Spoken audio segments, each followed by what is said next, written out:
आई साहेब, आज काय बनवताय? जे तुला आवडेल ते चटपटीत असं. ठीक आहे.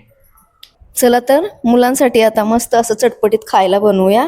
तर इथं माझ्याकडे उरलेला भात आहे, तो आता मिक्सरच्या भांड्यामध्ये घालायचा आहे आणि आपल्याला जाडसर असा वाटून घ्यायचा आहे. तर मी अर्धी वाटी मुगाची डाळ भिजवलेली आहे, ती आता याच्यामध्ये मिक्स करत आहे. आणि अर्धी वाटी हिरवे वाटाणे घ्यायचे आहेत, ते मिक्स केले.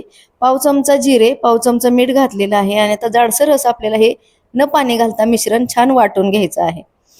आणि आता हे वाटलेलं मिश्रण एका भांड्यामध्ये काढून घ्यायचं आहे.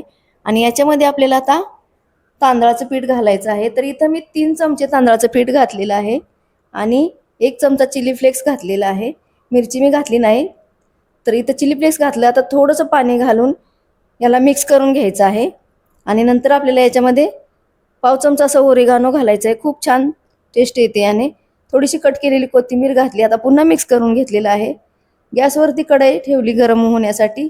आता याच्यामध्ये आपल्याला थोडंसं तेल घालून ब्रशने पसरवून घ्यायचं आहे.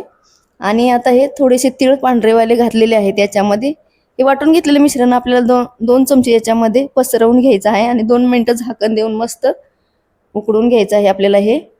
तर इथं मी आता हे पलटी करून दाखवते तुम्हाला. छान सोनेरी रंग आलेला आहे खालून, पाहू शकता. तर चटपटीत असं आपलं हे मुलांसाठी खाऊ तयार झालेलं आहे. तुम्ही एकदा नक्की ट्राय करा. व्हिडिओ आवडल्यास नक्की लाईक, शेअर, सबस्क्राईब.